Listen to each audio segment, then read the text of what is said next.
Lights on, cameras roll, time to break the mold. No more silence, every story's gotta be told. Truth in the air, no filter, no disguise. Real talk, real change, we open up your eyes. We got the voices that are changing the game. Fearless, unchained, calling our names. From the struggles to the rise, we expose, we ignite. No topic too deep when you step in the light. We got the answers, spotlight, let your truth be heard. Unfiltered conversations, every thought, every word. We challenge, we question, we dive in the deep, breaking the silence. No secrets we keep.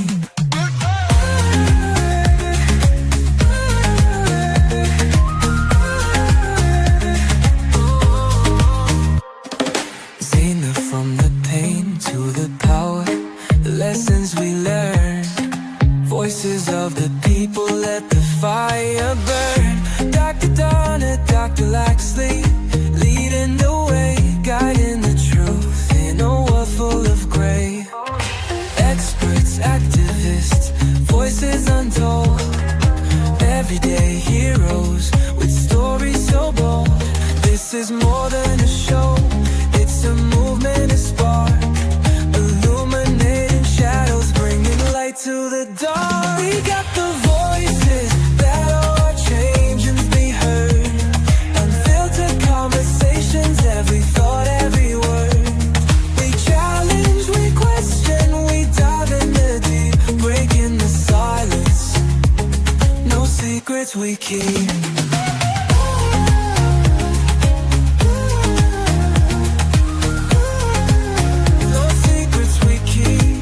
Step into the spotlight, let your truth be heard.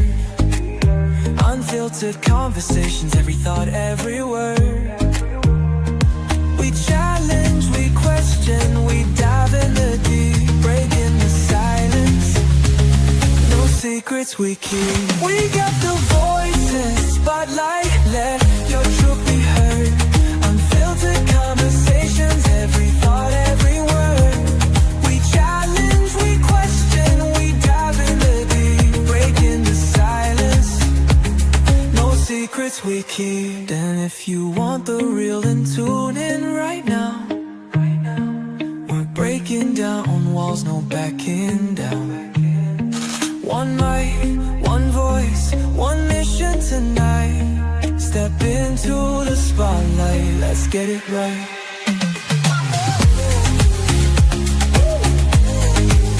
Let's get it right. Let's head to the spotlight. Let's get it right. What do?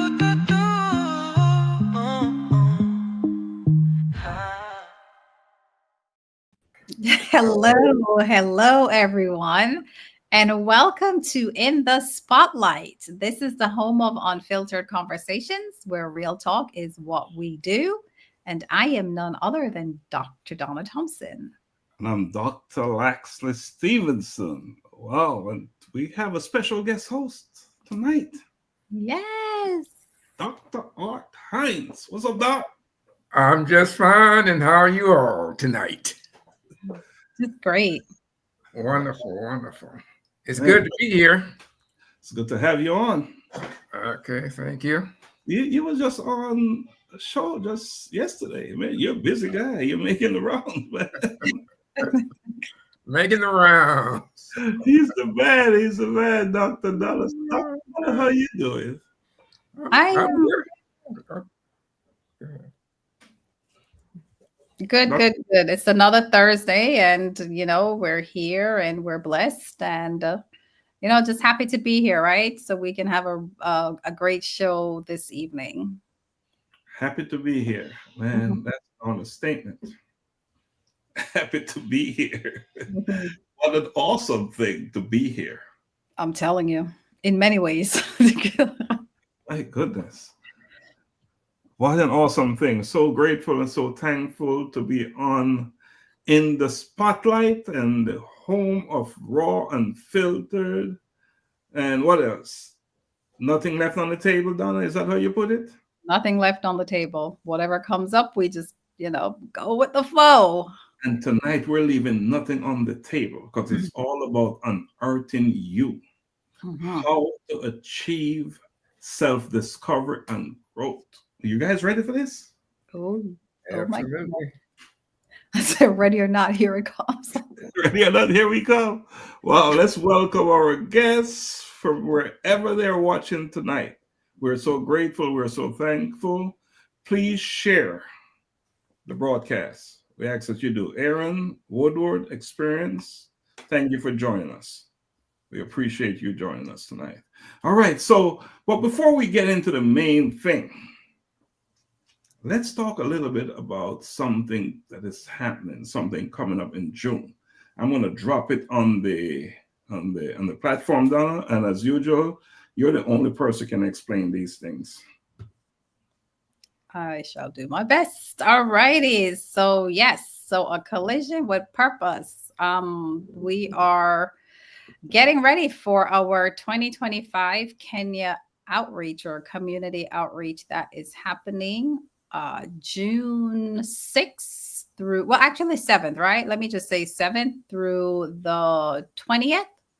We will be in Kenya doing quite a number of community outreach initiatives. Some of the initiatives that we're doing, it's building toilets for, I think we're choosing 2 schools. If you look at that flyer there, you can see, a picture of what some of the toilets look like at some of these schools. They're just really in, really bad conditions, right? We take a lot for granted here. And, this is what a lot of the children are exposed to. So trying to build some infrastructure there so they have some good, clean toilets. When you're going, especially when you talk about hygiene, right? You're going to use the bathroom. It's clean and nice. It also helps to boost your self-esteem, right?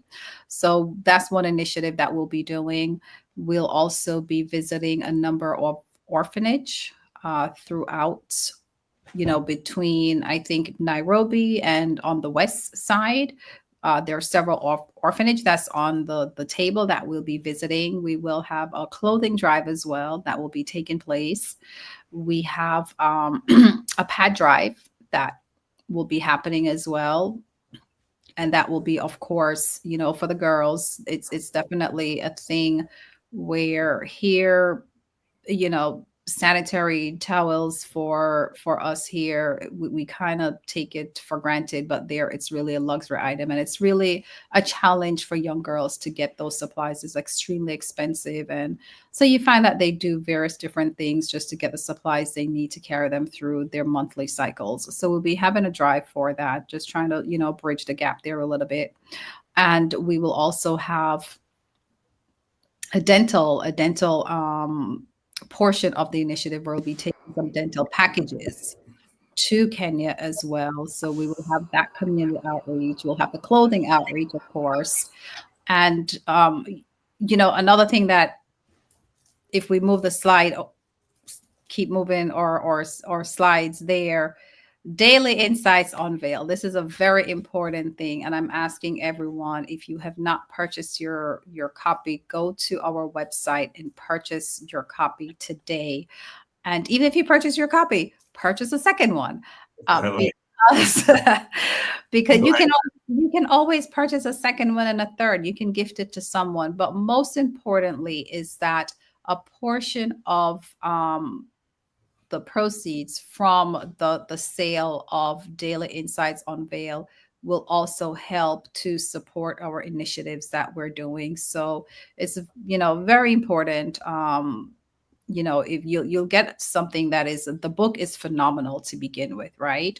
So it's kind of like a win-win situation for you. You're getting something that is going to uplift you and, just speak to you.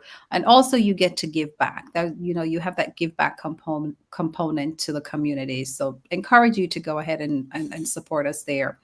Also, if, you feel led in your heart to support one of these initiatives, you can definitely send us your donations. We are accepting donations, and you can specify which initiative you would like to support as well.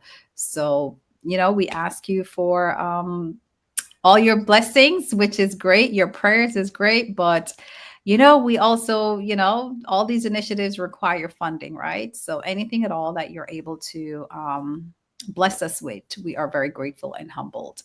And we just we're looking forward to a trip. We have one of course, myself will be on the trip, Dr. Stephenson, and now we have Dr. Art is here. He's going to be on the trip as well. So we're just excited and geared up, and we have less than 2 months to go.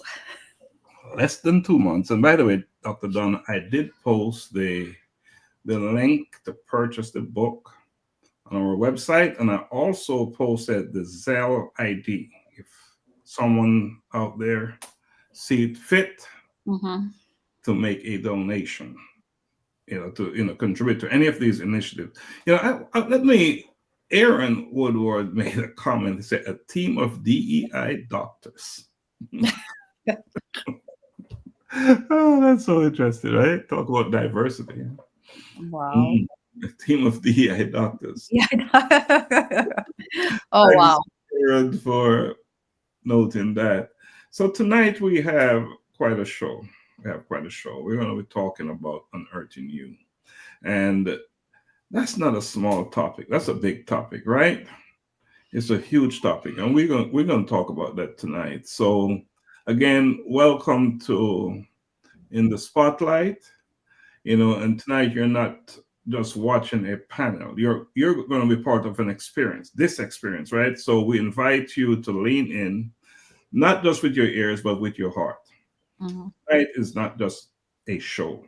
It is a sacred space for truth, for healing, for growth, right? So tonight's theme is unearthing you, self-discovery and growth. And a couple questions, right? Have you ever felt like you were living life on autopilot? I know I have. And these are almost rhetorical questions, by the way, so we don't have to answer. Have you ever looked in the mirror and thought, I don't even recognize who I am becoming? So if you've ever felt lost in the roles you played, silenced by what others expected, or distant from your own voice, then tonight's show is for you. Together with my amazing co-hosts, we're going to go on a walk to 3 soul-shifting stages. One we call the identity fog, when life looks good on the outside, but you feel disconnected inside. We're going to talk about the excavation process, the deep digging, the sacred discomfort, the truth telling. And we're going to be growing into the new you, where you start showing up as the most powerful, aligned, and authentic version of yourself. Again, this is not a one-way conversation tonight. It's a dialogue. So we want to hear from you throughout the show. Drop your thoughts in the chat, reflect on the questions, take notes if you must, laugh if it hits home, and shed some tears if you want to, if there's a need to do so. Because this journey to self-discovery isn't linear, it is layered. And it starts with the courage to simply say, yes, I am ready to unearth the real me. Are we ready to do it? Yes. Let's go. Yes, we are. So the first segment we're going to cover tonight is the identity fog. So it's important to define that, right? The identity fog is the mental, emotional, and spiritual haze we experience when we have drifted away from our authentic self.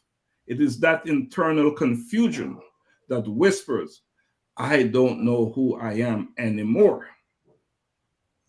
So let's dive in, right? So in this segment, we're going to talk about the subtle signs that show you're out of alignment with who you truly are. We're going to look at how external forces like society, church, and family shape and sometimes distort our self-image. And we're going to learn how to recognize when you're in a fog and what it takes to begin clearing it out. So let's begin with this question. What does it look like when someone is living out of alignment with their true self? Oh, my goodness. Should I repeat that? What does it look like when someone is living out of alignment with their true self? Well, I'll jump right in on this one. Go right ahead. I think when we feel out of alignment, I think what we're really feeling is that we are not in alignment with God's purpose for our lives. That's what I believe. A lot of times, I think what we tend to do is kind of go off on a tangent on our own, and we do our own thinking, and we don't tap into our source. So we end up spiraling more and more and more and more out of control based on the fact that we are operating on our own accord, and we're ignoring God's alignment. So I think anytime we fail to recognize the alignment that God has with us is actually in us, I think that alignment is very important, because the things that we do, if we're doing them in alignment with God, I think we'll feel it. We'll feel that, yes, this is right. This feels right. But I think once we start going off on our own, I think that becomes a tangent. And I think the more we go down that road, I think the more we spiral out of that alignment. So I think the fog really comes when we are spiraling out of the alignment, and we just kind of lose our place, and we don't quite know exactly where we are in the scheme of things, or where we should be. So I think we get confused, and we feel somewhat in a fog. Mm. Mm. Wow. And I just posted what the identity fog is in the chat, because that's important, right? So thanks for that answer, Dr. Art. Dr. Donna, you want to take a hit at it? Sure, let me try. after that with Dr. Art, let's see. But I think when I think about a sign, like signs to show that you're out of alignment, I think of someone who you look at your life as saying, well, achievements, right? I have to achieve, I have to accomplish the big house, I have to get this car, I have to have this amount of money in my bank account. And then when you have all those things, then you feel a disconnect, that there's still something missing. And so you want more. And so you're going to have to go for the bigger house and the bigger car and the bigger, more money. It's like you're always looking for materialistic things to satisfy that purpose. And then when you achieve those things and you realize that there's still something empty, there's still something empty, you're not happy. You're still not happy with all the things that you set out to achieve, and you achieve them, but you're still not happy. I think that's an indication for anyone that you're out of alignment with your purpose, and you need to do a recheck and take stock and come back and restock and see what's really going on. And thank you, Donna. And Rosemary said an emptiness. And essentially, what you're saying. So the question is, what does it look like when someone is living out of alignment with their true self? And talk about suffering, right? Quite suffering. It's painful. Painful. You're performing at work, smiling at gatherings and checking off to-do lists, but something feels hollow. It's that emptiness that Rosemary talked about, right? You often feel like you're watching your own life from a distance. It's not really your life. So there's this silent grief over who you could be, if you weren't bound by fear, and people pleasing, right? Or societal expectations. In fact, in some instances, you find yourself constantly saying yes when your inner soul, it's screaming out no. Sometimes when people approach you to do stuff, and your instant automatic answer is yes, Right. even though you're screaming out inside, that should have been a no. So basically, you feel the weight of wearing masks and the exhaustion, you know, of it. So that's my thoughts on that. So let's look at another question. Are there any more comments? Donna, can you see the comments? If they're I'm not seeing the comments on my end. Yeah. So Rosemary said, well said, Doc. Let's DeAndre, thanks for joining us. We appreciate you coming on, and feel free to participate. We want this to be a dialogue, not just with us here on the platform, but with anyone watching, and we ask that you share it as well. All right, so let me post the next question, and this one is about in what ways has society, family, or even church shaped how we see ourselves? So let me post it in here. All right, you're gonna always lead off because you volunteered for it. Okay. Yes. No, that's fine. No, it's fine. In what ways has society, our family, or even our church shaped how we see ourselves? Well, I believe that if we watch our own behavior, I think it can be very telling to see where we are in that scheme of things. For example, sometimes people will start off with, just mildly cursing every once in a while. And then before they know anything, they're really cursing a lot. And then over time, if they don't really pay attention to it and wonder why they're cursing so much, it just can get out of control. And same thing for other behaviors. You have to kind of watch your tongue, watch what you say to people, watch how you're saying it, and consider what impact it is having on people. Now, church is designed to help us to understand how our behavior should line up with Scripture. So I think if we are paying attention and we make sure that we align our behavior to what Scripture says it should be, I think we can come out in a pretty good place. But I think if we ignore that, and we may tell a little white lie, at first, and then it gets more and more blatant, and before you know anything, you become a real liar.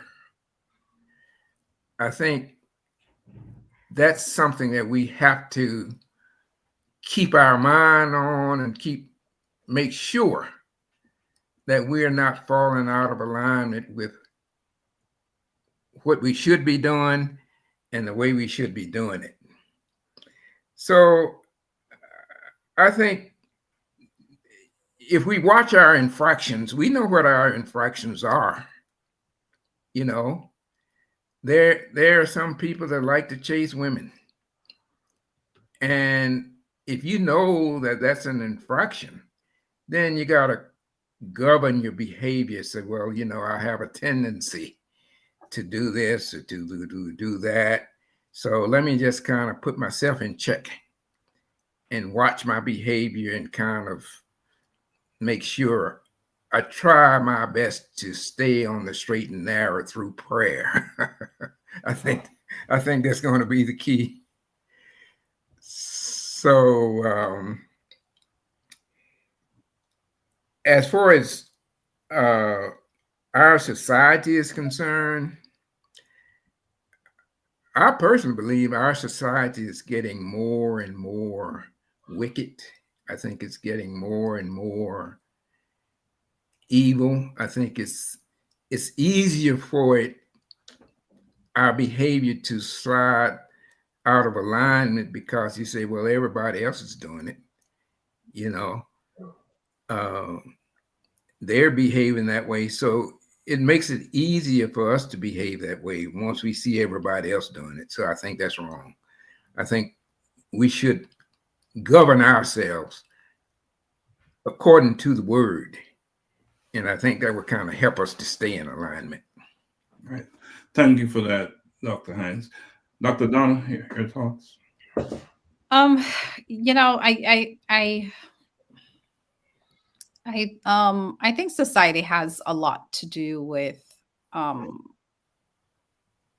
how sometimes we see ourselves, right? Or these personalities that we take on because of what society tells us that we ought to do. And, you know, like to Art's point, you know, so many things is happening now that, you know, people are having to, you know, sometimes accept things that they normally would not. So now you're having to, you know, be a different person. And you're always changing based on what is happening in society, which can ultimately,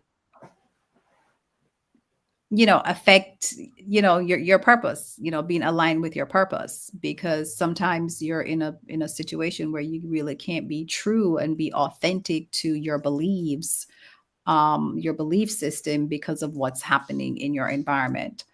However, it's still important to know who you are, why you're here, what you're created for, and, you know, to do your best to make sure you stay in alignment with that. But I do think that society or church or family, they do play a big role at times in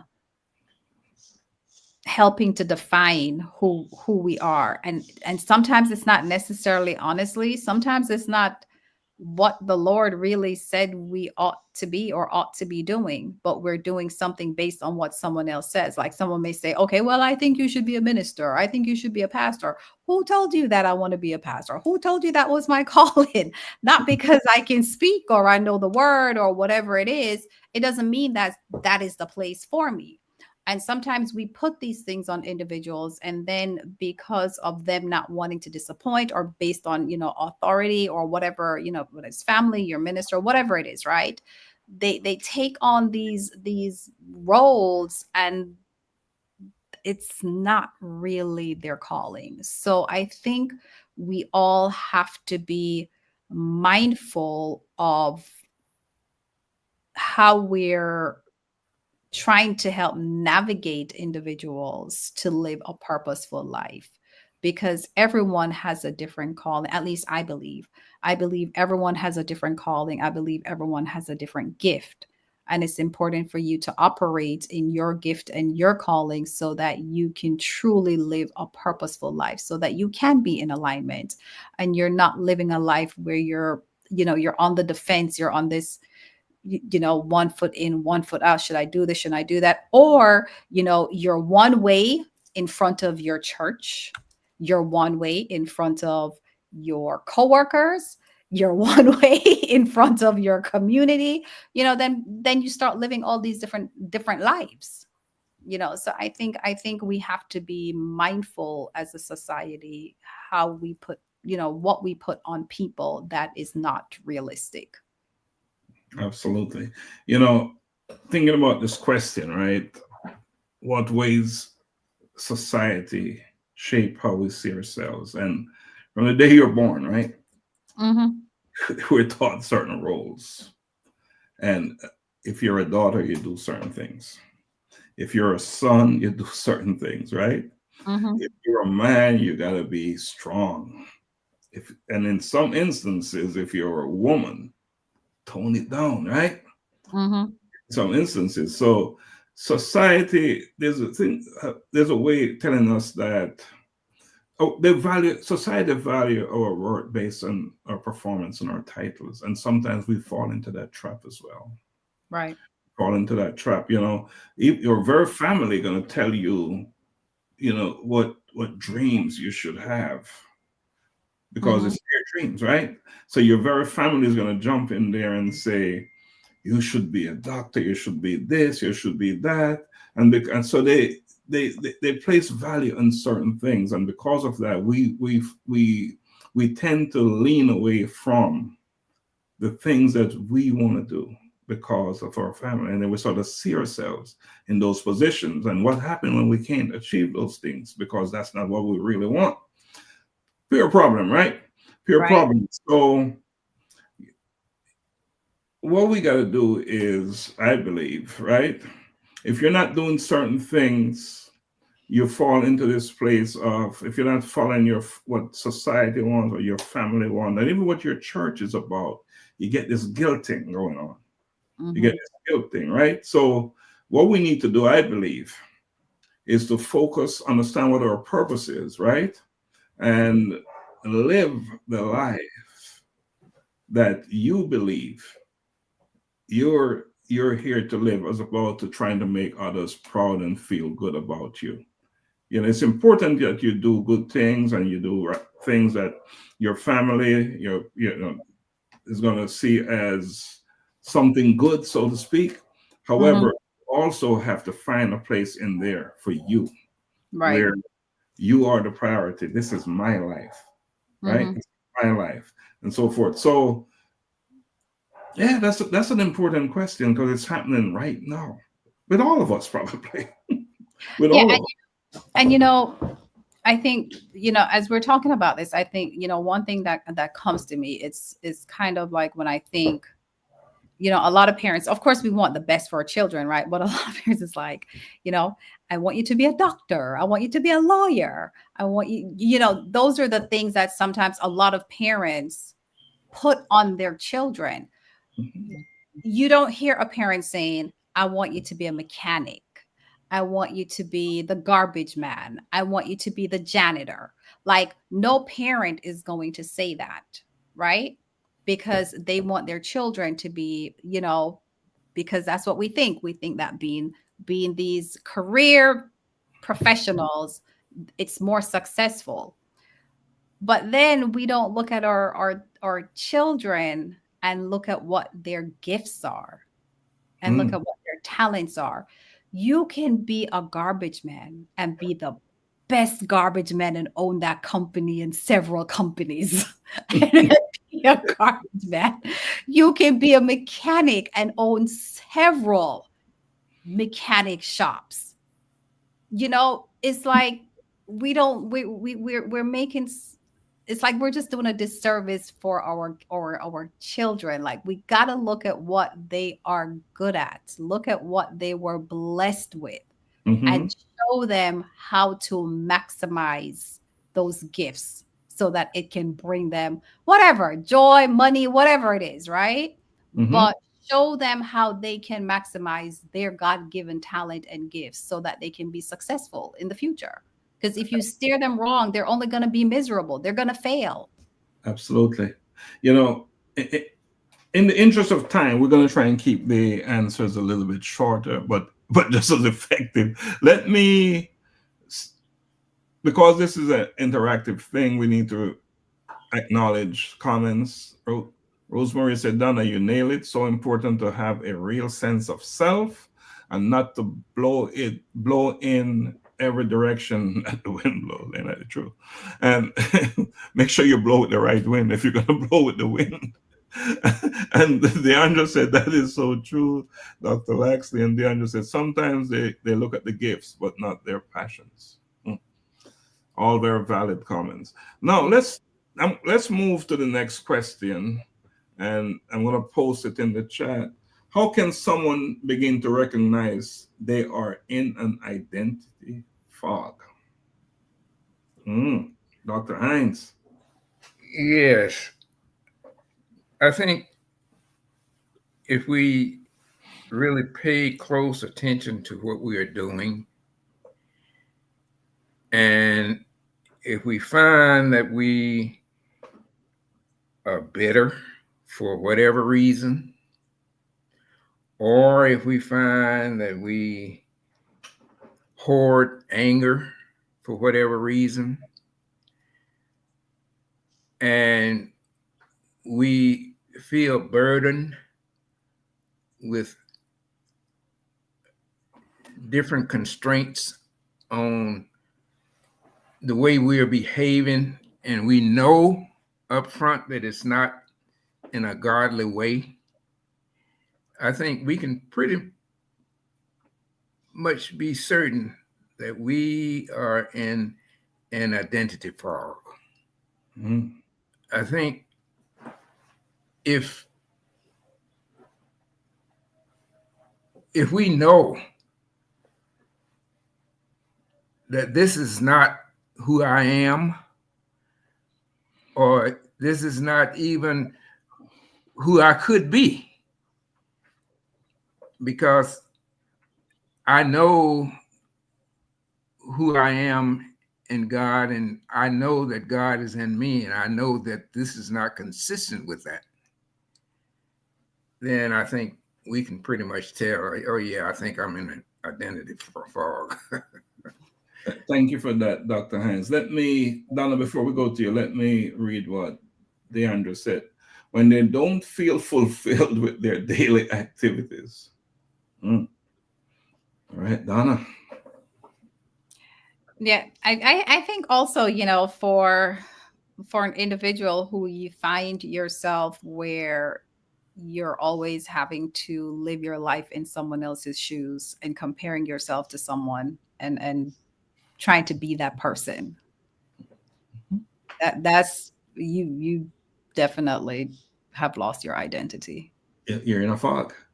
Yeah. All right. Have you ever been in a situation where you're achieving a lot, doing a lot, but you feel empty? That is a tell, that sign that you're in a fog when you're meeting all these milestones, right? But Mm-hmm. no joy, there's no sense of no, man, I'm doing this awesome stuff. But so you're very routine and mechanical, right? When Mm-hmm. so you're hearing this little thing inside of you saying, I can do better. Mm-hmm. There's more to me than this. You remember when we had the first colloquium, and there was a few people saying, "Am I living the life I'm meant to live?" That's Right. the fact. That's the Mm-hmm. fact. And you're in a place like that. So it is a moment that when you realize that while I'm so busy, I'm busy because I am broken, and I'm just making it up as I go along, so I don't have to deal with the challenges that I'm having in my life. That's another sign that you're in a fog. When you're creating things to do, finding things to do Mm-hmm. because you're in a bad place and you have to Right. cover it up. That's another sign. Mm-hmm. So, and again, when you're feeling tired, sluggish, beat up, not because you're working, because you're in that fog again, right? So that's my take on that. Let's see. Any other comments in there? Well, I kind of believe that if we wanted to really pay attention, I think we can discern certain things from the people that we are around most of the time. Mm-hmm. So, I think if we hang out with people who are gambling or drinking or taking drugs or chasing women and all that kind of stuff, and you find, say, your 5 best friends are doing it, I think that's a sort of a slight indicator that maybe you should check yourself. So I think that's what I call darkness around you, if you have a lot of darkness around you, then to me, you're going to be somewhat in the dark too. Absolutely. Absolutely. I mean, everything that I'm hearing from the comments and from that we're saying here is so true. Now, here's a question, right? I'm going to post it as well. Have you ever looked in the mirror and felt like you didn't recognize who you were becoming?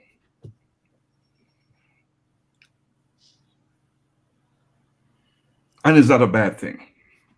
Oh, I know that has happened to me before. Yeah. So the question, is that a bad thing? It's just for you to realize it and then check yourself and see, okay, is this the path I want to go down or not?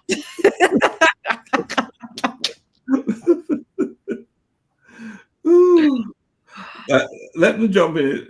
Deandra said, yes, I'm there right now. And that's, it's so important. But it's a good thing, right? If you acknowledge it. And it's a powerful moment in your life. And don't ever believe that is failure or anything like that. It's a wake-up call. That is your wake-up call, Art, right? And what it means is that you're searching and you're trying to your soul is trying to get your attention. So if that is the case, lean into it. Lean into it. Embrace it, for this is your wake-up call. So Deandra, she said, I feel like once you realize that you're in that phase and can take action, it's not bad. Absolutely. And Rosemary said it's a bad thing if it comes with a sense of loss. But you know why it's a good thing? Because you recognize it, you acknowledge it. So it's time for you to fix it. If you walk around and not accepting that you can lie to yourself, right? You can't lie to yourself. And that mirror is not going to lie to you either. So you have to accept what is in the mirror so you can deal with it. Who am I? Who's in the mirror? That mirror of truth that we talked about before, Donna. That mirror ain't telling no lie. You can lie to yourself. You can lie to yourself.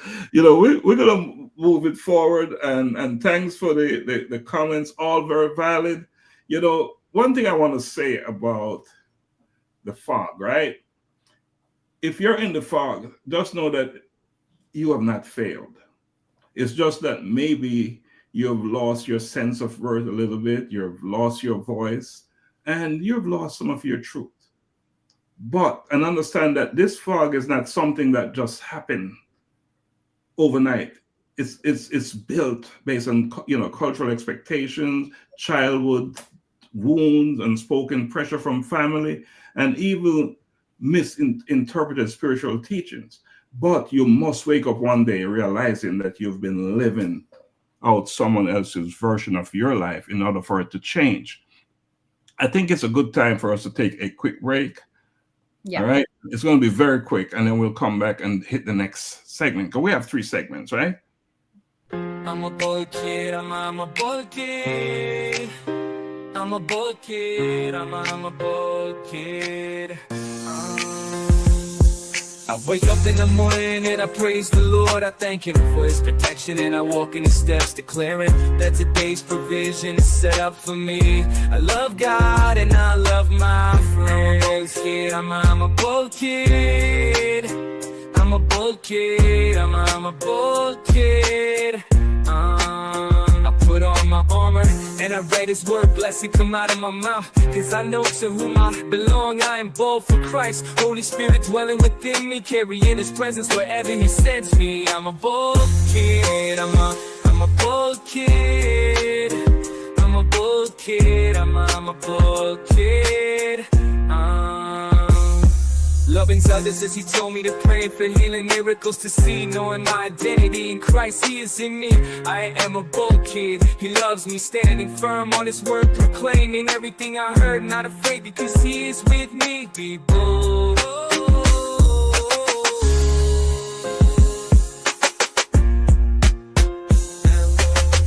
I'm a bold kid, I'm a bold kid, I'm a bold kid, I'm a bold kid. Put on my armor, and I let His word blessed come out of my mouth, because I know to whom I belong. I am bold for Christ, Holy Spirit dwelling within me, carrying His presence wherever He sends me. I'm a bold kid, I'm a bold kid, I'm a bold kid, I'm a bold kid.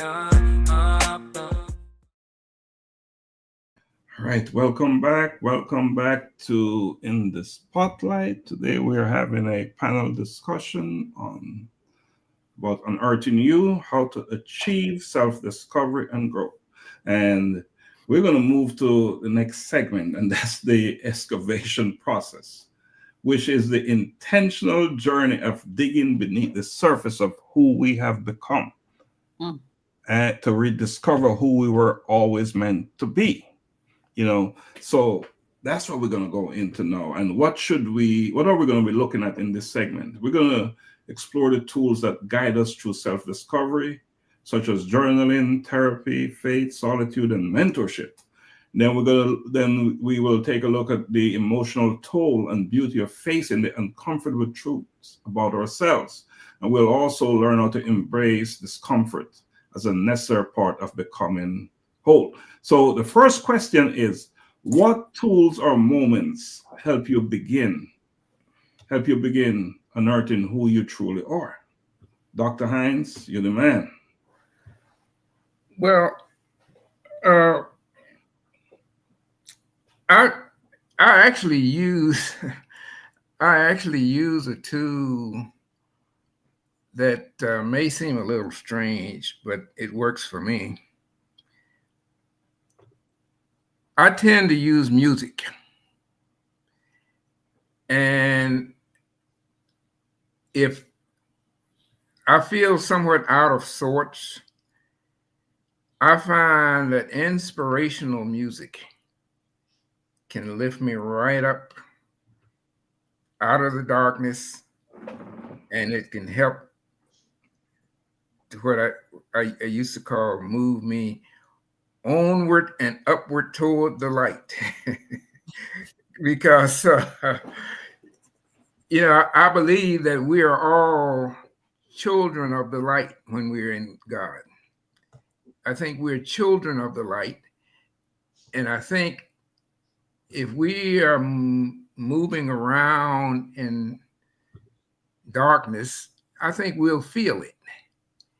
And I think, it's just as easy as knowing right from wrong. I think people almost innately know right from wrong. And if they're doing wrong, I think even though they may not want to admit it, I think they'll know that, yeah, I know this is not right.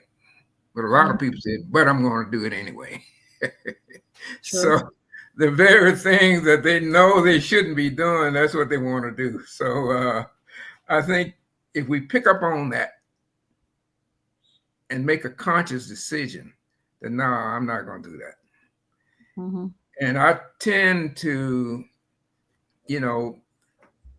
look for inspirational music, and it tend to put me on a right track in a good place, and it kind of helped me to move onward and upward toward the light.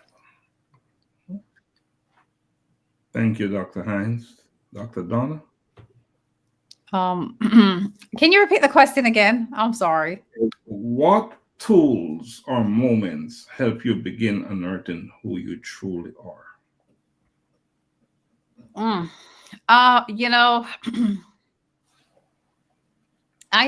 with Dr. Art with the music. Mm-hmm. I definitely lean into music for a lot of things, different emotions, different situations. I definitely lean into music, and water is one of my things. Where water puts me in a state where I can be calm, and also allows me to kind of like a meditation to really be honest to myself about who I am and my flaws. It's never a good thing when you have to admit your flaws. But for me, those are things that help me to get to a place to realize that, okay, these are things within myself that I need to work on. But it helps me to get out of, not to stay in like a dark place when I have to face things. So music and water helps me to come out of it to where I can face certain things and then just kind of like, move on from there. But I find that, yeah, music and water does that for me. Right. For me, the first thing is stillness, just it's silent, so I can hear and pay attention to what is happening in my life, in my world. Because I have, before I got a real good sense of how important it is to be still. I was engaged in so many things and not even understanding what was happening around me, but more so inside of me. So now that I am a little bit more relaxed in myself and paying attention, just listening and being still, I find that it's so impactful in my life. And the next thing not the next tool, and the big tool was brokenness. Brokenness is when I lost my business. It was like it's an opportunity right there when everything fell apart. It's almost like it gave me permission to really go out there and reinvent myself and start over again. So those two things, just to be still, and of course music is an important piece, but I had to be still first before I introduced the music in that space, because music was one of my noise. It was one of my noise. So I had to really get position myself in a place where I'm now listening to what is going on. Not so much the noise on the outside, but the noise inside of me, because that noise can create confusion and send you everywhere but where you belong. So yeah, so that's my take. Do we have any comments in there on this one? I can't see the comments. I don't know why. I'll just read it then. Rosemary said, moments when you're faced with being real or being what others perceive that you are. Thank you for that, Rosemary. And again, everything is personal, right? All this question is such a personal question. Right. That whatever it is for you is what it is. Deandra said, for me, it's a good wake-up call. For example, being in an environment that takes me back to that place. Thanks for sharing and for participating, Rosemary and Deandra. This is what this is all about. So the next question is, and I think we have all talked about some level of discomfort in our lives, right? So the next question is about discomfort. Why is discomfort such a big part of self-discovery? Well, in many instances, I believe that discomfort sort of force you into a space because discomfort is painful. Discomfort doesn't feel good. In many instances, discomfort is miserable. So you really want to find a way to relieve your misery. And you start looking for solutions. I got to get out of this misery. So I think when you start looking for solutions, then I think that's when you're more than likely to get on to a track that is going to move you away and move you toward self-discovery.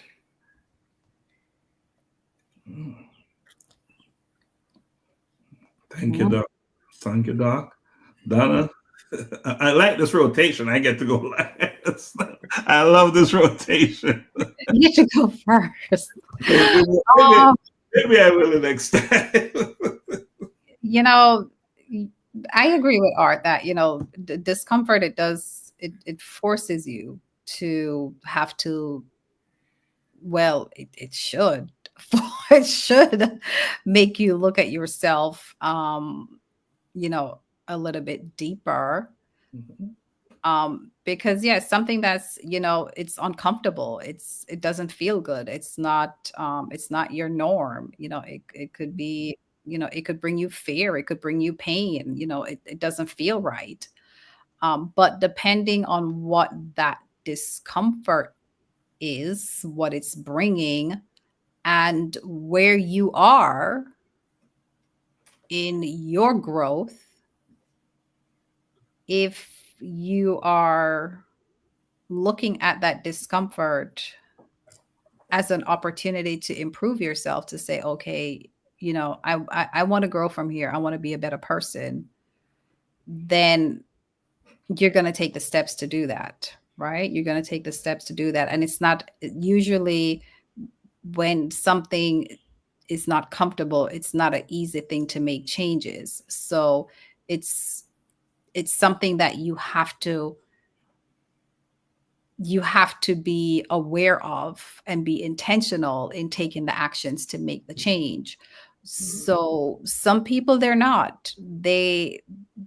feel the discomfort, but the work that they have to put in to make that change, they may not be willing to do it. So, I think it's just really like an individual, as to where you are in your life. And if you truly want to grow, if you really want to grow to be a better person, to have a better life, to come out of that discomfort and not, wallow in it, finding excuses because you don't want to do the work. Because everything is work, it takes work to grow. Absolutely. So let me read what Rosemary said. You said, determines what you're made of. Your reaction to the reality of what you are faced with. That's why it's such an important part of self-discovery. And DeAndre is saying that the discomfort is what will push you to change your situation. Try to use the discomfort as a driving force. And I so agree with her, because my take is, if you don't know that there's a problem, there's no healing. And what discomfort will do is it tells you that there is a problem to address, right? Mm-hmm. So it's almost like when discomfort is like an invitation to look at what is going wrong in your life. Mm-hmm. Something is off, and that's the power in discomfort. And I'm looking at her comments again, because it is so powerful what she said. That is the power in it, right?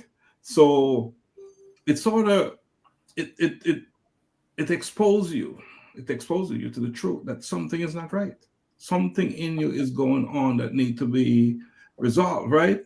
And so it's taking you outside of your comfort zone into another place. And then you must make a decision, or you're going to do something about it. And that's the power in discomfort. So great answers, everyone. Great answers. Let's move on to the next question. And this is a big one. How do we stay committed to growth when the process is painful? And Donna, you talk about pain in growing, right? How do you stay there when it's such a painful thing?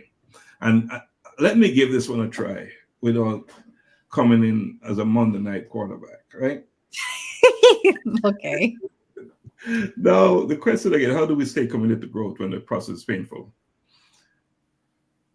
The number one, for me, I remember where I'm coming from and how tough it was before I started to make this whole progress into growth. So remembering what's on the other side is one way. I said, I'm not going back there.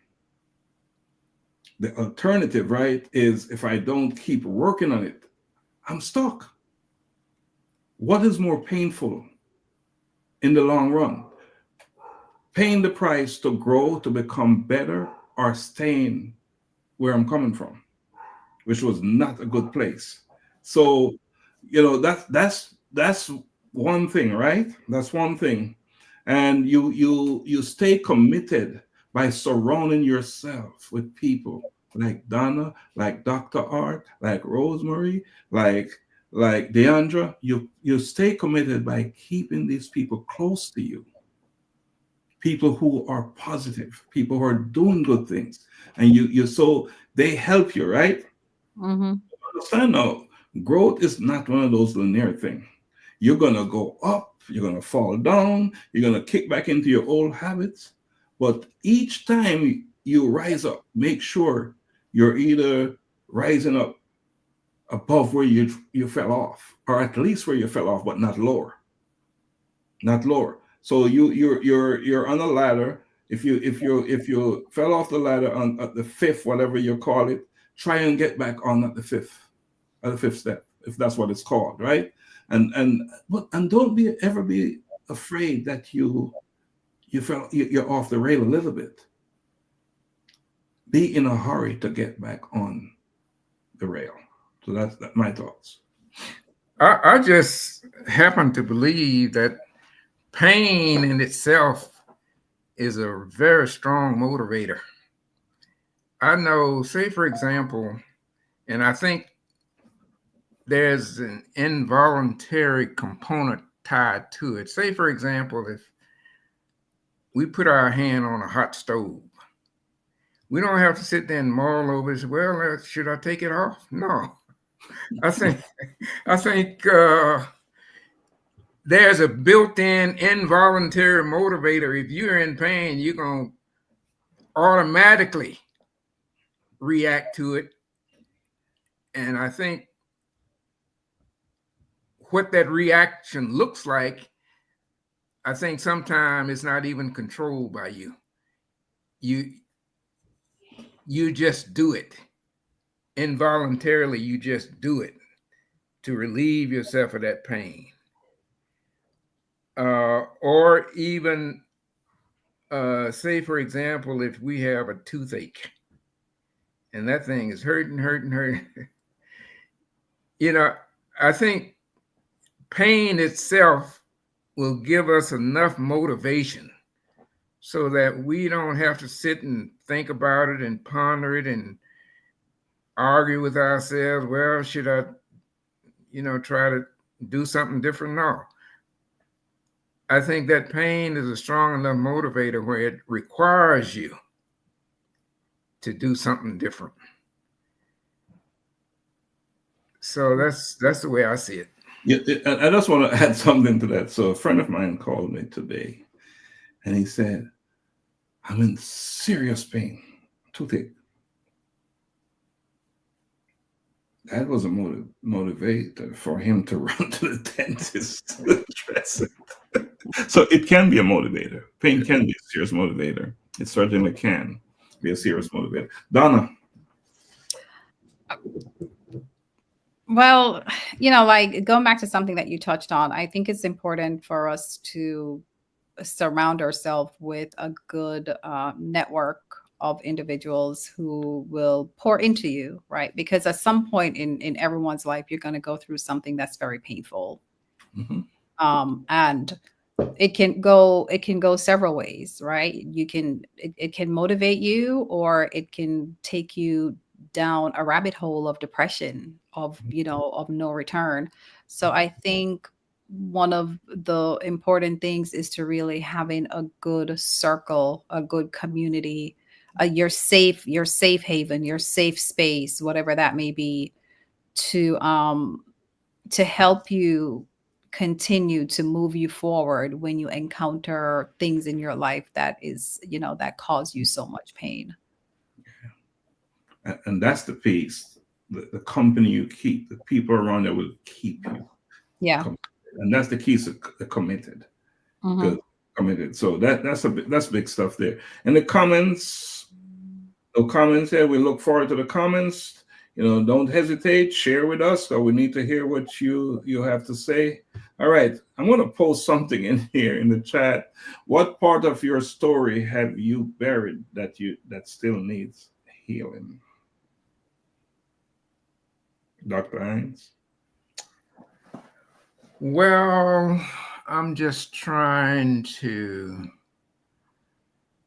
see. I think if I really am transparent. This is so personal. This one is so personal. This one is so personal. Now you don't have to answer it if you don't want to.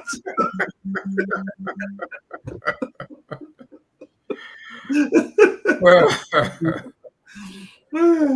you know, let me see exactly what that question says. Donna, you want to take a hit at it? Oh my gosh. I mean, I can, because, you know, I can. You know, I think for myself, a part of my story that I'm still working through with that healing process, and I'm not certain if I'll ever get there, is honestly the relationship I had with my dad, who passed away, because there were so many unanswered questions that, you know, I'm still left with trying to figure out, like, why this, why that, you know. And so for me, that's going to take some work, because, you know, no one can tell his story. You know, he's not here to defend himself or answer those questions. So, you know, that's a part of my continued healing process. And sometimes, you know, when I think about some things, sometimes it brings those different emotions. Sometimes it brings out anger. Sometimes it brings out somewhat of an understanding, you know. So I know that there is still a lot of healing that needs to happen there. And Donna, you just make me feel brave by you saying that, because I would say that is my thing as well. And I think about my relationship with my father, and I don't think I ever called him dad. You know, of course, later on in our lives, you know, in his life, my life, our relationship was good, but then it was a little bit late. And I never got to that place where, even though we had a good relationship, it was never that type of relationship. I said Mr. Stephenson or something like that. Sounds like me, Mr. Thompson. So like yours, right? So like your situation. But this is the powerful thing about this conversation, about this question. It is important to bring it to light. Because if it is buried, it still has power over you. Yep. When you name it, Dr. Hines, you reclaim that power. Yeah. That's why it is so important, right? To have this discussion. Let's see comments here. And Rosemary said the part that you lack control over, but that you wish you could change. And that's exactly what it is. You lack control over, but that you wish you could change. She gave a very political answer, by the way. She answered the question, but she didn't get specific with the answer. She did that. So she identified the framework. The framework, how you deal with the issue, but she dodged it like how Dr. R dodged it. Just like and I would have dodged it too, Donna, until you said it. You made it easy for me to say it. Thank you so much. Thank you so much. So understand that, you know, what's the topic here? What was the topic? The excavation process. And it's really an excavation right into you. You are. It's not easy work, as we're discovering. Dr. Art does dodge a question. It is the kind of soul searching that requires you to sit with your pain, confront your past, and peel back every layer of false identity you've worn to survive in this world. Right? So it is about asking, what is truly mine, and what did I inherit that no longer serves me, right? So again, this process of excavation can be messy, but it's deep, it's raw, and it's deeply personal. But guess what? It is the work that is necessary, because what is buried inside of you isn't broken. It is buried treasure. So if you can pull it out and work it, it's going to serve you well. Right. It's going to serve you so well. All right, we're not going to take a break. We have one more segment to do, right? And it's called growing into the new you. So let me post that in there in the chat. And there's Donna, you say you can't see?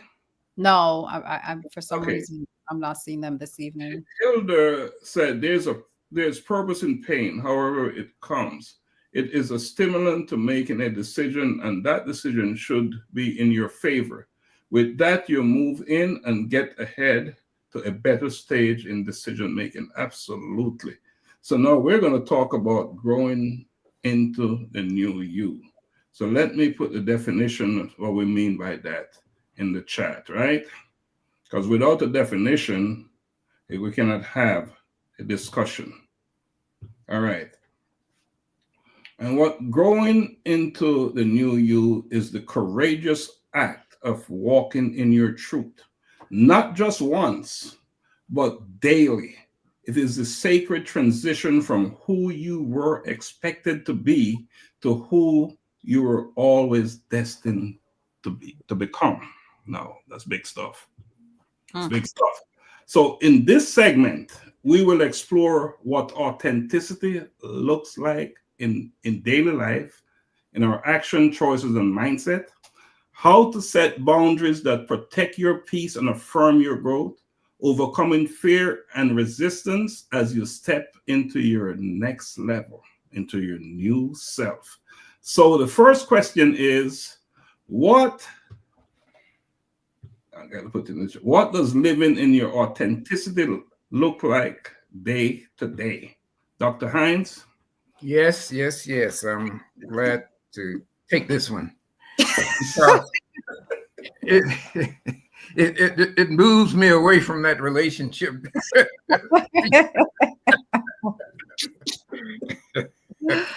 Yeah. Well, one of the things that I've paid very close attention to and has made it part of my daily living without fail, I live in gratitude. I live in gratitude on a daily basis, and I thank God for everything. I don't just try to wait until I get something big and thank Him for that. No. I thank Him for the minor things. You know, if I woke up this morning and got ready to go somewhere, I'm thankful. If I fix my own breakfast and, enjoyed it, I'm thankful. I'm thankful for everything. And it's not just every once in a while I think about it. No, I've made that a part of my daily life and my daily living. And I think the gratitude that I put out there just comes right back, because I stay in a thankful atmosphere.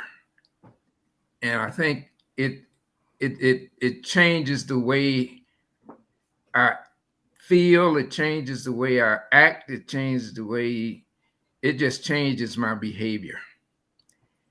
And I think gratitude is a wonderful thing to practice. So it has become a normal, everyday part of my life. And I do mean every day. Awesome. Dr. Don? Oh, wow. You're going to make me brave again. You're going to make me brave again. Well, I'm growing. I'm still growing. I'm still growing in that area. But, for me, I think I have I'm getting to a point of not feeling responsible for everyone around me happiness, to where I self-sacrifice, not selflessly serving, but to self-sacrifice, because when I do that, it does no one any good, because I can't make anybody happy, right? I've come to realize that I don't have control over that. What I have control over is to continue being kind to anyone that I encounter, being kind words. And if I'm able to help in a situation, then I do that, right? I authentically help people. I have no problem doing that. But knowing my limitations and knowing that not every problem is really for me to fix, and knowing my place in individuals' life, so I'm learning to set more boundaries in the things that I do, and not to self-sacrifice. I will serve selflessly, but not to self-sacrifice, because once I do that, I'm stepping out of alignment. I'm stepping out of alignment with my calling. I'm stepping out of alignment with my purpose. I'm stepping out of alignment with the Lord. So I'm more aware of those things in for me, at least. Awesome. Thanks for sharing that. Before I say what my answer, Rosemary said, living without fear or favor, but making a conscious decision around who you are and who you are determined to be. By His grace and truth, you become authentically you. Well said. Mm-hmm. And Leandro said, I am with Dr. Donna on her point, setting boundaries. And Rosemary said, thank you, Donna. All right, let me give it a shot. So Dr. Donna, I don't know if you lately have been saying my loyalty is to the truth, not to people.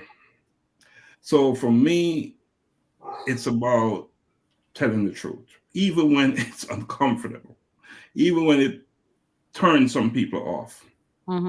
Right? So basically for me, that is choosing peace over popularity. I'm okay with that. I feel like I'm living my authentic self when I'm doing that. And again, it's about trusting my gut and listening to the Creator, to God, and not apologizing, Donna, like I said, for boundaries. I'm working on that, the boundaries part. I understand that I will lose some people, but guess what? I will gain control of myself. Right. Gain better control of myself. So authenticity looks like showing up fully, whether you're loud or quiet, broken or whole, certain or confused. It's owning who you are, your story. Even if the chapters of your story, they're chapters that you once tried to skip, it's just owning them today and saying, this is who I am. I'm not running away from myself anymore. Right. That's who I am. So that's my take. I think we have some more comments in here. Do we? All right. So let's move to the next question. And this one is about boundaries. How do you set boundaries while honoring the new you that is emerging? How do you set boundaries? And again, we're talking about, let me go back to the topic here. The topic was growing into the new you. So how do you set boundaries while honoring the new you that is emerging? I've learned to not try and do too much. I know there has been a part in my background and my history where I just couldn't say no, and I just get myself overwhelmed. And when I can't say no and I do volunteer or I do too much and I become overwhelmed, then it kind of throws my life balance out of whack. I know we talked about that 888 life balance, where 8 hours you work hard, 8 hours you sleep, and then the other 8 hours are spent to the rest of your life.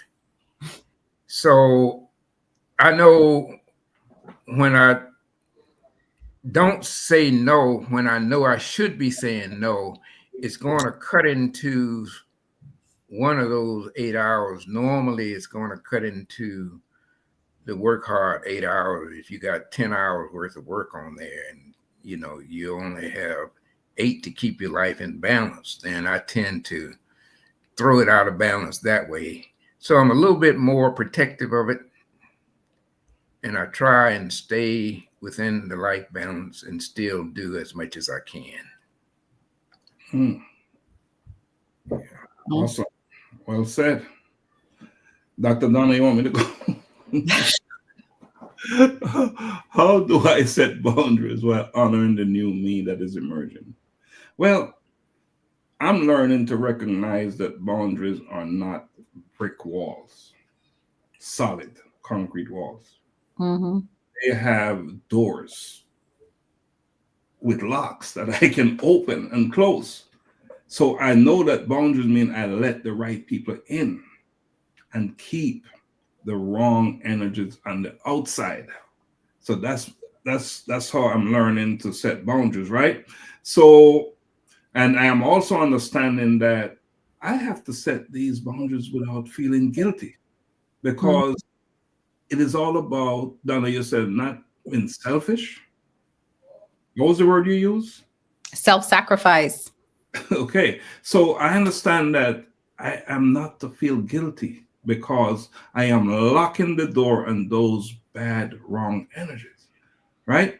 So knowing that the new me, I don't need to give anyone an explanation, right? And especially to people who are already committed to the old version of me, and that's what they want, the old version of me. So I'm learning that boundaries will protect my growth and preserve my peace, because that is so critical in my life. Donna, your take. Yeah, I agree with all of you. I know for myself, like I kind of touched on it earlier, is that I've learned that I have to manage my time better, and I can't be here, there, and everywhere, because at the end of the day, I can't please everyone. And someone is always going to be upset that I didn't do enough for them. And, sometimes, people, they don't see like how much you're doing. They just see what you're not doing for them at that time. And I know that I was at that point where it's almost like I started looking at people like you're vampires, like you're sucking the life out of me, like you're vampires. You're just, and, and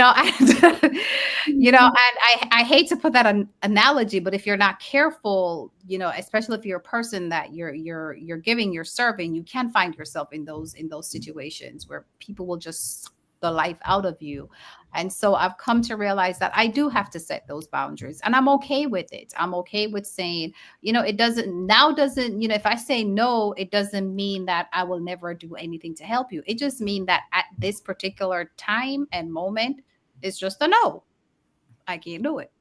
And I've come to, I'm okay with my no. I'm okay with my no. I feel good with my no, because I know that I'm not doing it from a hateful place or a mean place.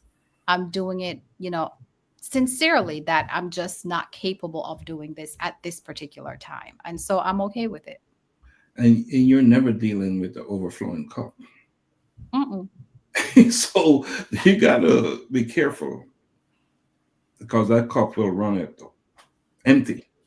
Yeah. And then you and your family, you and your immediate family will start to suffer from that. So you got to be mindful of that. And Rosemary said, learning to identify and staying within the guardrails of those things that threaten your peace, or you being authentically who you are ordained to be. So true. All excellent comments, excellent responds to the question, to such an important question too. So the next question is, what advice, what also, and Rosemary also being careful to be mindful of where his guidance lies and not to be drawn into people pleasing, but God pleasing. All right, big stuff. So the next question is, what advice would you give to someone afraid to step into their next level? Dr. Hines, you're good at giving advice. Well, I'm sort of like Nike. Nike say, well, just do it. Just do it. You know, you've been very attentive to what it is that you think you should be doing. You've been very attentive to planning out your life balance. You've been very cautious because you've been burned before of trying to do too much. So you know what to do, you know what not to do. So I think the answer to the whole big bang is just do it. Just do what you know you should do and know that you're going to be all right. Do it and know that you're going to be all right. I hope Nike don't come after us. let me read what Hilda said about the setting boundaries. The you in you and knowing who you are, where you are, and where you want to be are guidelines.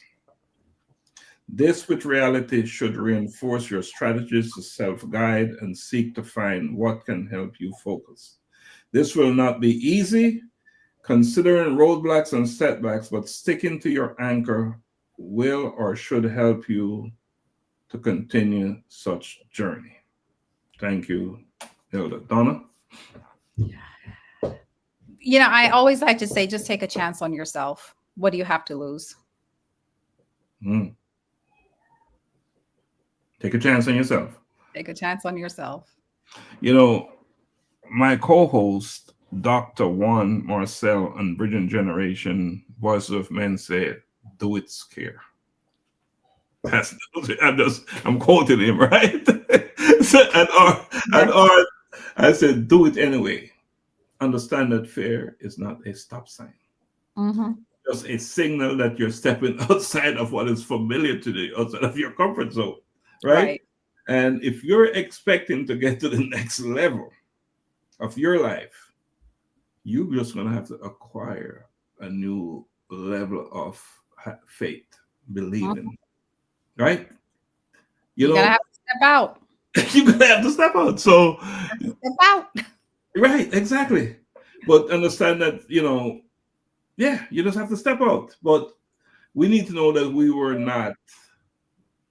we're never too late, that we're always right on time. Nothing is happening before the right time in our situation, right? In our schema that we call life. So we are on time for our new becoming. Always. So yeah, that's it. Let me find the next question. This is some time for reflection here. And it says, if fear wasn't in the way, what would be the most powerful version of you? Let me put this in the chat, right? Because we're talking about this thing, what they call it, fear. If fear wasn't in the way, what would be the most powerful version of you? Yeah. Well, I think the opposite of fear is courage. I think if we keep in mind, and I read this quote a long time ago, and I believe it to be true.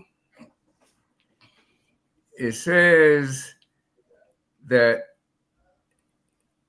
the most rewards is derived from the most courageous. In other words, the more courage that you extend, even though you know you're a little bit afraid, but you're going to do it anyway, that's where you're going to reap your best rewards. So that kind of stuck with me, and I believe it. Thank you, Doc. Dr. Don? Oh my goodness. I think, I would probably be some type of a world leader.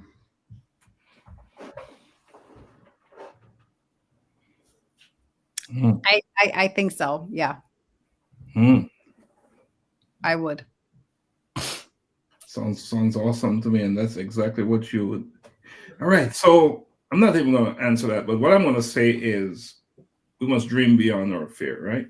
And one thing we should always do is whatever it is that we're going to do next, write it down, speak it out loud, and and if this is something that you really want to do today, take one bold step toward it today. Right. So the growing into the new you stage isn't about perfection. It is about progress. It's never about perfection, right?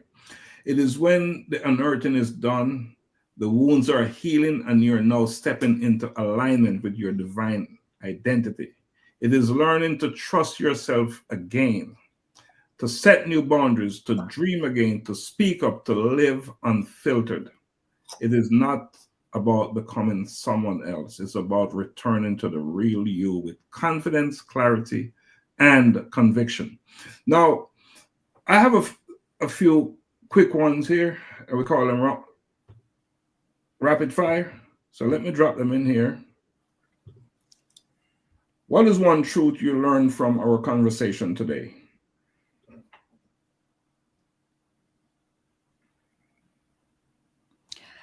I think one truth that I learned is that you have to face your pain in order for you to grow.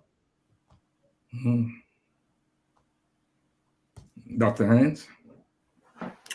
Well, I like the fact that we brought out the point that if you have something that you want to do, write it down.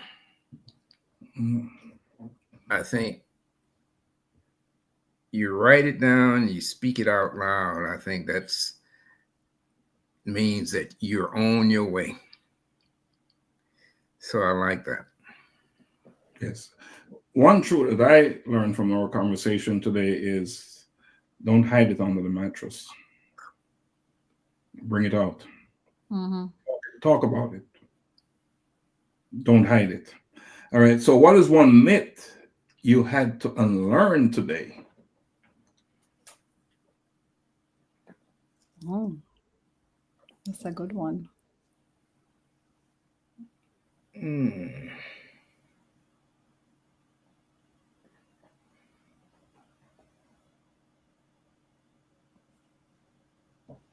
Oh, I have to think about that one. Yeah, I'm not quite sure. I gotta think about that one. I don't know if there was one, but Well, in our conversation today, as I'm listening and reading the comments, it's one thing is obvious to me that it's open to it's good to speak freely about what you feel, how you feel. So it is that I don't have to be that strong person. It's okay to show some sign of vulnerability because it's not a weakness to be vulnerable, to show it. So right. So it's and there's a saying, I'm not sure if you ever heard this, that vulnerability is strength with skin on. That's a saying, and I'm not sure if you're familiar with that saying. I've never heard that saying. I learned that. That's a myth. So it's okay to show some. Yeah. But I don't have to be strong all the time. Right. And any other, we don't have to answer it. So what is one habit? Let me post it. And okay, let me read. Rosemary said to live in that truth and not be swayed against that purpose. Mm. You know, it's interesting now. All these answers are so powerful, right? There's not one that you can question. Now, what is one habit that helped you evolve? Not necessarily in this show, but help you evolve. One habit that helped you evolve. I think making gratitude a part of your daily life, that has helped me more than anything else I can think of right now. Mm. You know, I think for myself, I don't know if it's a habit or what, but I don't know if it's a habit or what, but for every setback that I've experienced, Mhm. I reflect on it and try to figure out what the lesson that I'm supposed to learn from it. Mm. I don't look at, I don't know if it's a good thing or not, but I don't look at disappointments as a bad thing. I look at it as it's not now, whatever it may be. It's something that's not supposed to happen at this particular time, and learn from that, and then just move on to the next thing. And that's a powerful thing. My habit that I'm trying to apply to my life is daily self-reflection.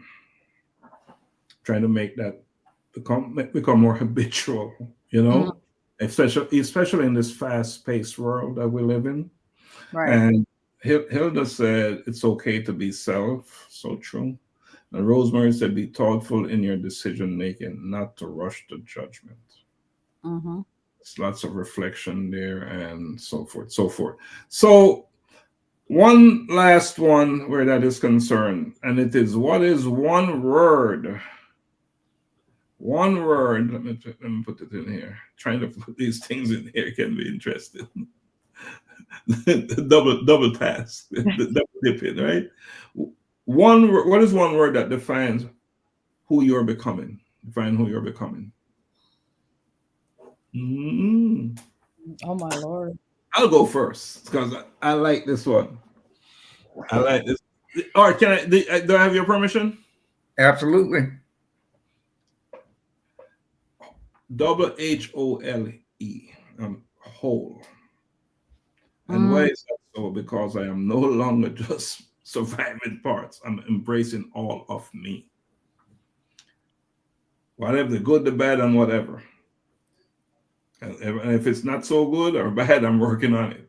So I'm mm. embracing that word whole.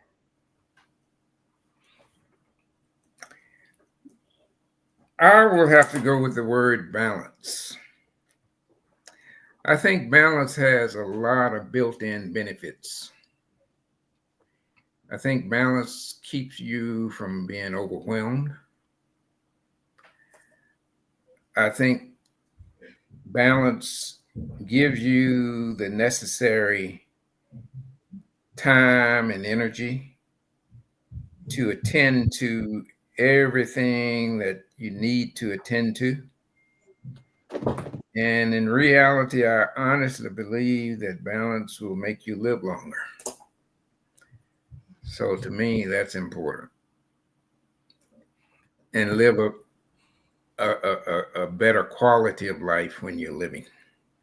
I think it's all tied to balance. Balance is very important. Dr. Donna? Wow. Yeah, I think I'm becoming um One word. one word. Yes.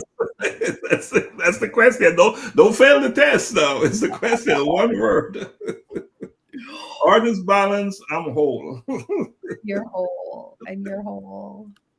One word. Oh my gosh, that's ugh. Oof. Ugh. Oh, oh my Lord, I have to find one word. Mhm. Um,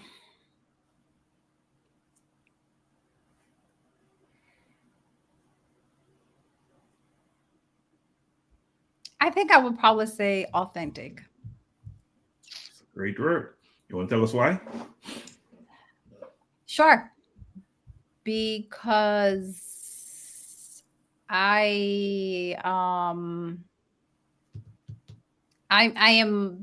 comfortable. I'm comfortable in my skin, and I'm okay with someone not liking me anymore. And I'm okay with losing friends. I'm okay with, because I know who I'm serving. Amen. I know who I'm serving. We'll say no more. Rosemary said, faithful to the things I believe in. And Deandra said it, fulfilled. And again, fulfilled, faithful, whole, authentic, balanced. Those are powerful. All powerful words. All right. So, man, it's hour 41 Oh my God. with one break. With one break. This is awesome. This is awesome conversation. All right. So we got to close out. So, Dr. Hanks, your closing piece. Well, I think it's important to know whose we are. And I think it's also important to know that we are enough with the resources that we have within us. We have everything we need. So I think it's just a matter of paying attention to it and using it. Wow. In a proper manner. In a proper manner. Before I do my piece, I'm going to read what Hilda said. That one word is to feel worthy. With that, I can set my stage to be true in whatever I do. And you have another word for that. Was it self? What? We talked about that yesterday. That you learned while growing up in the black belt. Self concept. Yeah, absolutely. You have a sense of self, right? You feel Mm-hmm. worthy. All right, good stuff. So Donna, Art, anyone out there watching, tonight wasn't just another conversation. I promise you that. Tonight was a call to courage. Was a reminder that there's a version of us buried beneath fear, pain, expectations, and silence, waiting to be unearthed. And I believe we started the process tonight. We talk about the identity fog, that strange place where we've been performing, people pleasing, and playing roles we never chose as ours, but we did it anyway. But here's something that I want to leave with us tonight. We were never created to fit in. We were created to break free. We talked about the excavation process, that uncomfortable, gritty, sacred work of looking inward. And let us be honest, growth is not a walk in the park. It's not cute. It can be messy. It can be painful, and it is a lonely walk. But it is the only path to becoming whole, to becoming who you're meant to be. We also explore what it means to grow into the new you, to stand in your truth without shrinking, to build boundaries without guilt, to rise without apology. So this is what I want to leave with all of us tonight. You do not need permission to be who you already are. You do not need more validation. What you need is more vision. You do not need to wait for the perfect moment. Today, right now, tonight is your moment. So if you're wearing that thing across your face we call the mask, let it fall. Let the pretending end. Let the healing begin. Because when you unearth you, the real you, the free you, the fearless you don't just change your life. You give everyone around you the courage to do the same. Donna, before I pass it to you, let me read a couple of comments, right? Sure. Deandra said, thanks for this. Rosemary dropped one of them hard thing in there, saying that I guess she's saying that she enjoyed the show. She loved the show. All right. So Donna, let's move it back to you, the closer. All righty. So I would like to say thank you very much to Dr. Art for joining us this evening. I definitely appreciate you being here with us and staying on with us so late. To all our viewers who was on with us, and for whomever is gonna rewatch the episode, I hope that you gained something from this evening's episode, and it will help to make you a better person, right? If you're stuck, hopefully you've gained something that will help move you forward.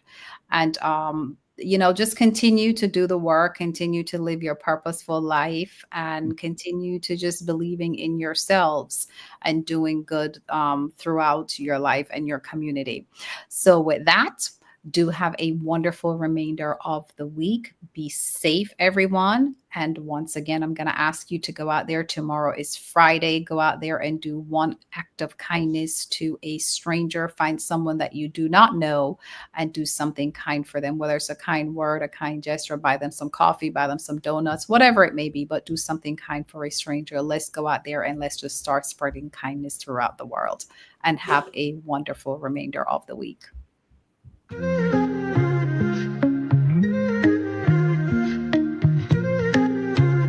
into the spotlight. Couple lights on, cameras roll. Time to break the mold. No more silence, every story's gotta be told. Truth in the air, no filter, no disguise. Real talk, real change. We open up your eyes. We got the voices that are changing the game.